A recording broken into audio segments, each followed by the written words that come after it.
मोशी मधील तुम्हाला 745चा carpet area दाखवणार आहे 2 BHK चा डबल बाल्कनी अटॅच तुम्हाला बेडरूमला बाल्कनी आहे. आणि आपण स्टार्ट करतो मास्टर बेडरूम मध्ये. तुम्हाला बेडरूम साईज भेटणार आहे 12.5 बाय 10 ची. त्याला अटॅच आहे तिकडे टॉयलेट बाथरूम.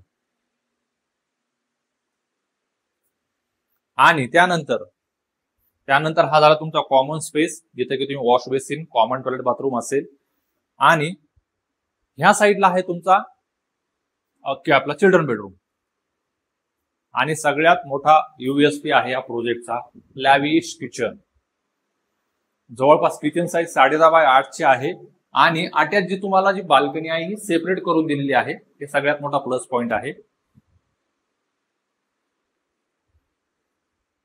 आणि त्यानंतर आपण बघणार आहोत आपला लिव्हिंगचा प्लॅटफॉर्म. हा डायनिंग इकडे आहे. तुम्हाला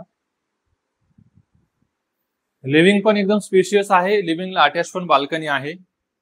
बाल्कनी सध्या कव्हर्ड केलेली आहे, कंस्ट्रक्शन चालू आहे म्हणून. नंतर हे ओपन असेल. असा हा फ्लॅट पाहिजे असेल, मोशी डीमार्टचं जवळ लोकेशन आहे या फ्लॅटचं. सगळ्या 2 BHK ला डबल बाल्कनी आहेत. 1 BHK पण आहे तिथे पाहिजे असेल तुम्हाला तर. 2 BHK चं टोटल पॅकेज आहे 56 lakh, all including all taxes आहे त्याच्यामध्ये. तर साईड विजिट साठी पटापट कॉल करा.